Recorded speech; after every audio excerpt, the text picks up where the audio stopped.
अरे good morning students. कल अपन ने केमिकल प्रॉपर्टीज पढ़ी थी। केमिकल प्रॉपर्टीज में पहली प्रॉपर्टीज पढ़ ली थी अपन ने, oxidation state and trade in chemical reactivity. ठीक है, उसके बाद में अपन ने पढ़ लिया था अब नॉर्मल बिहेवियर ऑफ ऑक्सीजन। यहां तक किसी बच्चे को अगर कोई प्रॉब्लम है तो प्लीज वो पूछ सकता है। ठीक है, आज जो पढ़ेंगे अपन केमिकल प्रॉपर्टीज में वो पढ़ेंगे अपन रिएक्टिविटी विद हेलोजन या हाइड्रोजन। सबसे पहले हाइड्रोजन के साथ पढ़ेंगे कि रिएक्टिविटी क्या होती है। ठीक है, पहली क्रियाशीलता हाइड्रोजन के प्रति। ठीक है, तो हेडिंग लगा ले, हाइड्रोजन के प्रति क्रियाशीलता, हाइड्रोजन के प्रति क्रियाशीलता, रिएक्टिविटी रेस्पेक्ट टू हाइड्रोजन। ठीक है, क्रियाशीलता। अब देख समझ बेटा, एलिमेंट्स लिख लिया कर। ओ सावधानी से टिपो, टिप लिया। अब ये हाइड्रोजन के साथ कैसे कंपाउंड्स बनाएंगे वो देख ले बेटा। सब के सब हाइड्रोजन के साथ एक ही कंपाउंड बनाएगा H2E। किस टाइप का बनाएगा?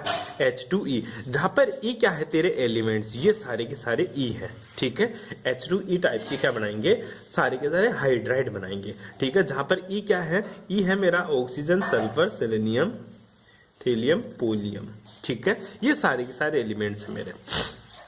अब देख, इसके साथ हाइड्राइड बनाएगा तो कौन कौन से कंपाउंड्स बनेंगे? देख बेटा, सबसे पहले बनेगा H2O, दूसरा क्या बनेगा? H2S, तीसरा क्या बनेगा? H2Se, चौथा H2Te और पांचवा तेरा H2PO। ठीक है, ये तो बनेगा ही नहीं। क्यों नहीं बनेगा? क्योंकि गुरुजी ये तो मेरा रेडियो एक्टिव होता है। क्या होता है बेटा जी? ये तो गुरुजी मेरा रेडियो एक्टिव होता है, तो ये बहुत ही कम रिएक्टिव होता है। ध्यान दीजिएगा, रेडियो एक्टिव सब्सटेंस है, ये लाइट की प्रेजेंस में काम करता है। अपनी बात यहां तक चलेगी। ठीक है, यहां से जो क्वेश्चन बनने वाला है, पहला क्वेश्चन ये बनता है कि H2O तो मेरा लिक्विड होता है, जबकि H2S मेरी क्या होती है? गैस होती है। क्या होती है बेटा? ये H2O तो लिक्विड, H2S क्या होती है? मेरी गैस। इसका मोटा सा आंसर ये लिखेगा गुरुजी, इसमें क्या प्रेजेंट होती है? हाइड्रोजन बॉन्डिंग प्रेजेंट होती है, जबकि उसमें हाइड्रोजन बॉन्डिंग अपसेंट। हाँ जी, क्वेश्चन था H2O तेरा लिक्विड है, H2S तेरी गैस है। एक ही आंसर देगा, क्योंकि H2O में तो गुरुजी मेरी हाइड्रोजन बॉन्डिंग होती है। क्या होती है बेटा? Hydrogen bonding. लेकिन H2S में कोई हाइड्रोजन बॉन्डिंग नहीं होती, इसलिए मेरा लिक्विड होता है, ये मेरा गैस होता है। दूसरा यहां से क्वेश्चन पूछता है बेटा एसिडिटी ऑर्डर। ठीक है, एसिडिक ऑर्डर। ठीक है, अम्लीयता का कर्म।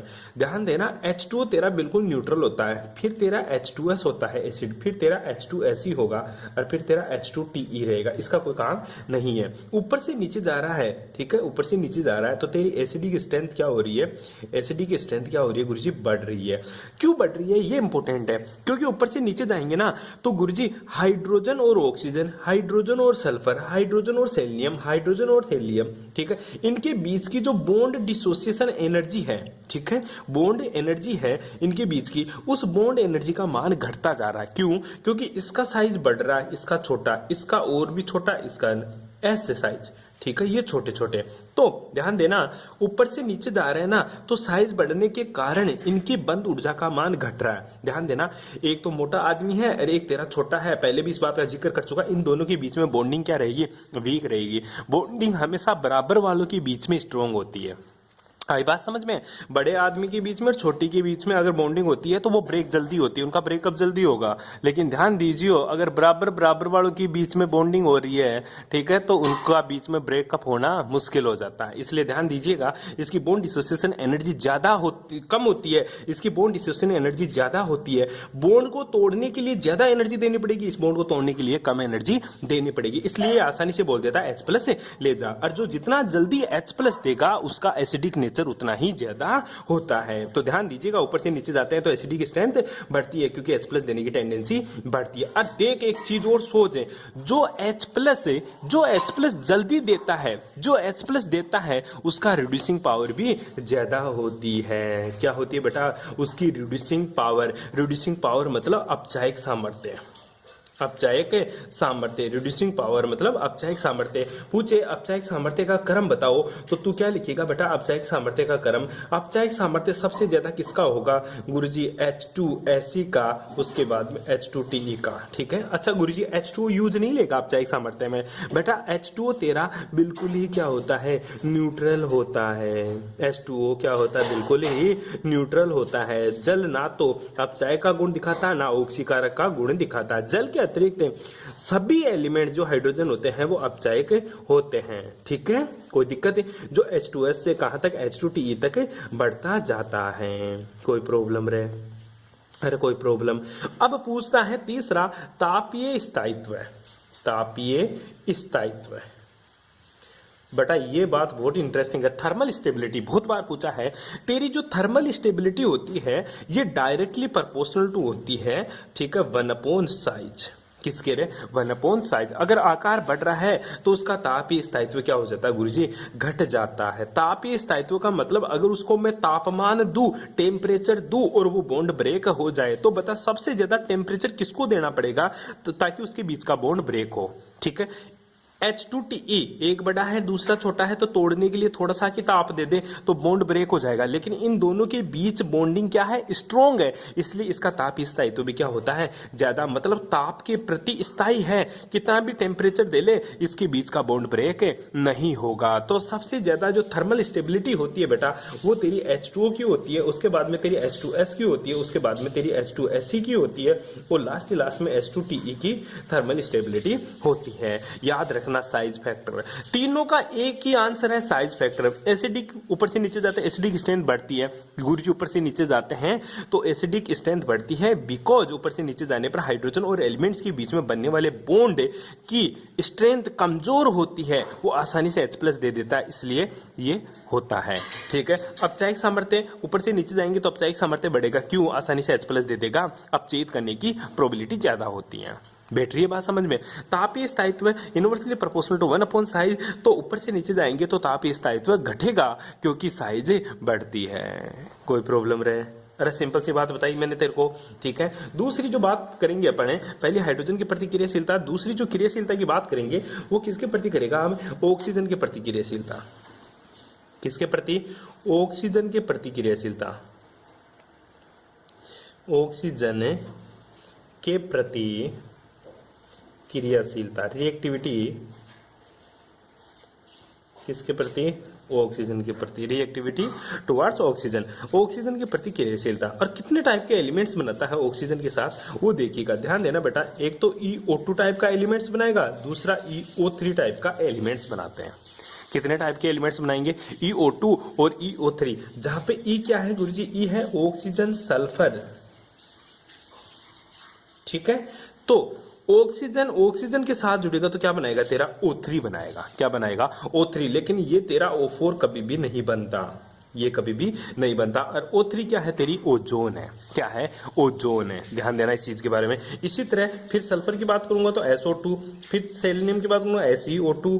ठीक है, इसी तरह फिर बात करूंगा आगे, ठीक है, तो TeO2, ठीक है, और PoO2 की बात करता हूं। ठीक है, इस तरह से ये कंपाउंड सब बनते जाते हैं। आई बात समझ में। और फिर बात करूं EO3 की तो यहाँ पे O4 तो बनता नहीं है तेरा, क्या नहीं बनेगा, O4 तो बनेगा नहीं, फिर बनेगा क्या, SO3 बनेगा, SeO3 बनेगा, TeO3 बनेगा, ठीक है, और क्या बनेगा, PoO3 बनेगा। ठीक है, ये कंपाउंड्स देखने को मिलते हैं। ठीक है, ये कभी नहीं बनता क्योंकि ऑक्सीजन की जो कोवेलेंसी होती है ना वो इतनी नहीं होती कि वो ऑक्सीजन को और बाइंड कर सके। ठीक है, अब इसमें जो क्वेश्चन पूछता है वो क्या बनता है, ठीक है बेटा, ये तो अपना अलग से पढ़ेंगे ओजोन। ठीक है, इनमें जो क्वेश्चन बनता है ना वो बनता है बेटा कि इनकी गुरुजी अम्लीय प्रवृत्ति। पहले तो ध्यान देना, ऊपर से नीचे जाएंगे ना तो एसिडिक की स्ट्रेंथ बढ़ेगी या घटेगी वो तू बताएगा मेरे को। क्या बताएगा, एसिडिक स्ट्रेंथ बढ़ेगी या घटेगी। ध्यान से समझ एक बार। O3 ठीक है क्या होती है, एक तरह की तेरी गैस होती है। ठीक है, जबकि जो SeO2 होता है ना, ठीक है, O3SO2 ये क्या होती है तेरी गैस होती है। ठीक है, और बाकी के सारे तेरे क्या होते हैं गुरुजी, ये सॉलिड स्टेट में होते हैं। क्या होते हैं बेटा, सॉलिड स्टेट में होते हैं। अब अपचायक सामर्थ्य, जो अपचायक की बात करेंगे डाइऑक्साइड्स की, तो अपचायक गुण SO2 से लेकर TiO2 तक घटता है। ठीक है, SO2 एक प्रबल अपचायक होता है, जबकि TiO2 एक क्या होता है तेरा प्रबल ऑक्सीकारक होता है। ऊपर से नीचे जाएंगे तो रिड्यूसिंग पावर बढ़ती है, लेकिन TiO2 तक ही बढ़ती है, इसके बाद में घटने लग जाती है। ठीक है, तो TiO2 एक तेरा ऑक्सीकारक होता है, जबकि SO2 क्या होता है तेरा अपचायक होता है।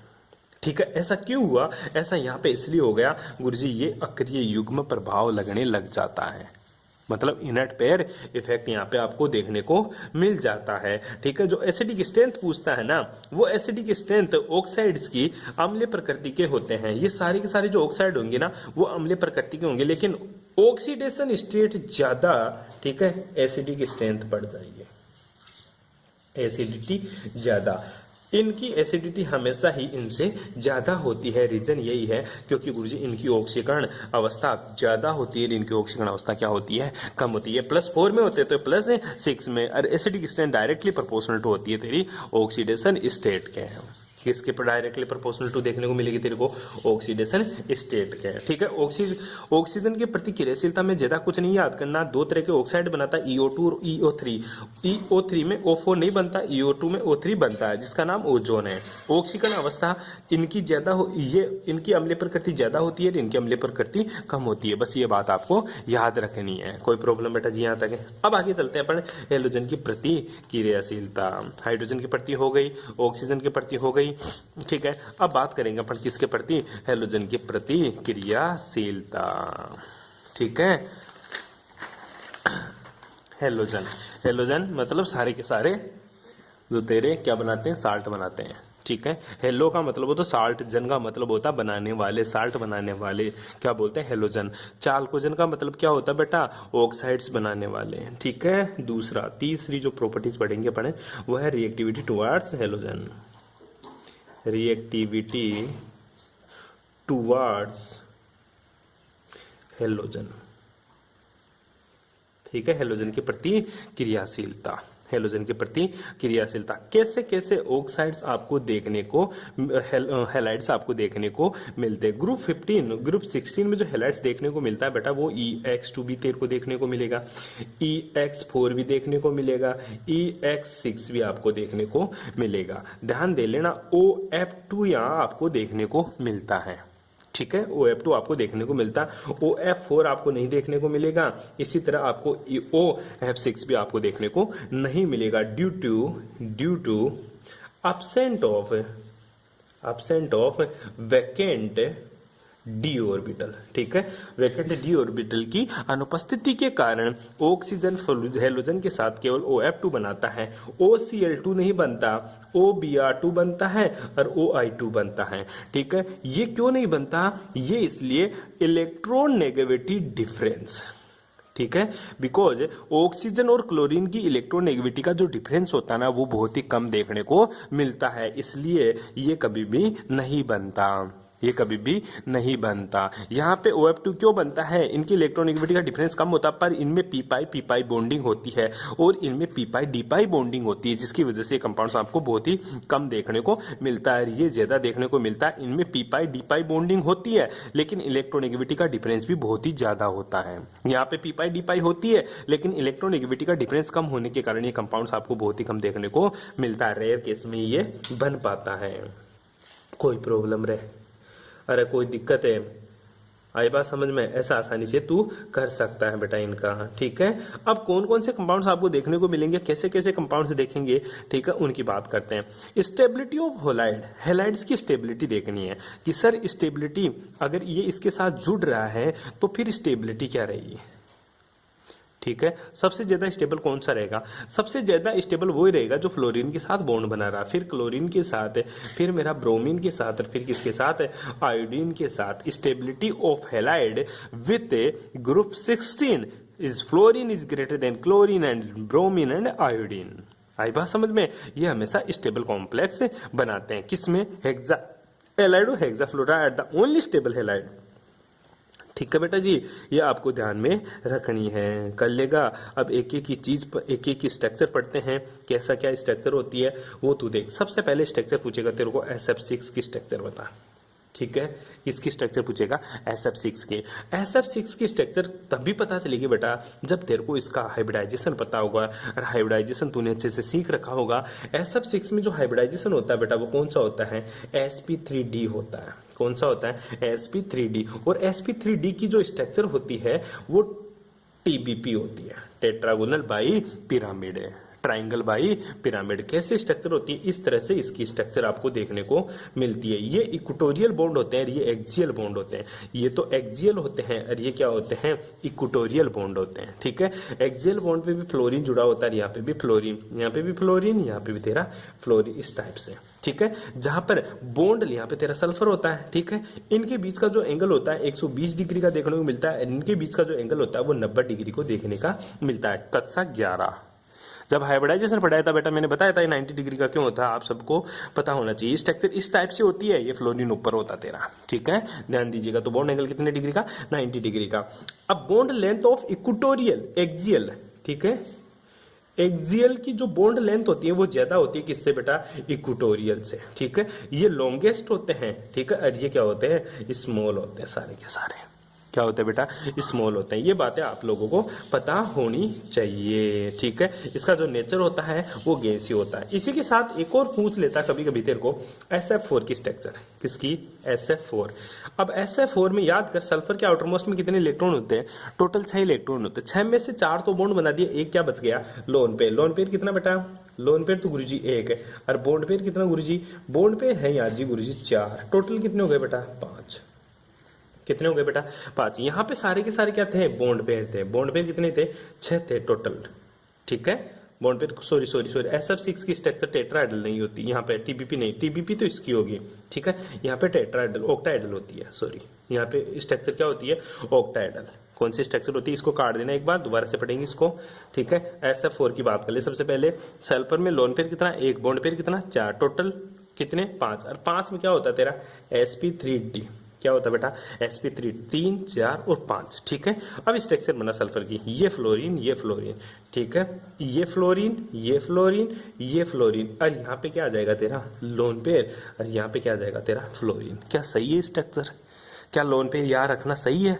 ठीक है, दूसरी स्ट्रक्चर बना सकता हूँ गुरुजी, लोन पेयर या तो एक्सियल पोजीशन पे हो सकता है या फिर इक्वेटोरियल पोजीशन पे। मैंने बताया ये ऊपर नीचे वाली क्या होती है, एक्सियल, और ये नीचे वाली क्या होती है, इक्वेटोरियल। क्या लोन पेयर यहाँ रखना सही होगा या फिर सर यहाँ रखना सही होगा।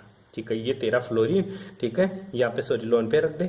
ठीक है, 2 लोन पेयर ऐसे आंखें बना देना, ये तेरे फ्लोरीन, ये तेरे फ्लोरीन। मेरे को बताना फर्स्ट स्ट्रक्चर सही है या सेकंड स्ट्रक्चर, बाकी की बातें मैं बताऊंगा आपको नेक्स्ट क्लास में। आप मेरे को ये बताओगे, इसका आंसर जरूर बताओगे, सर लोन पेयर को इक्वेटोरियल पोजीशन पे रखूं या एक्सियल पोजीशन पे, अगर रखूं तो क्यों रखूं। ठीक है, थैंक्स फॉर कोऑपरेशन।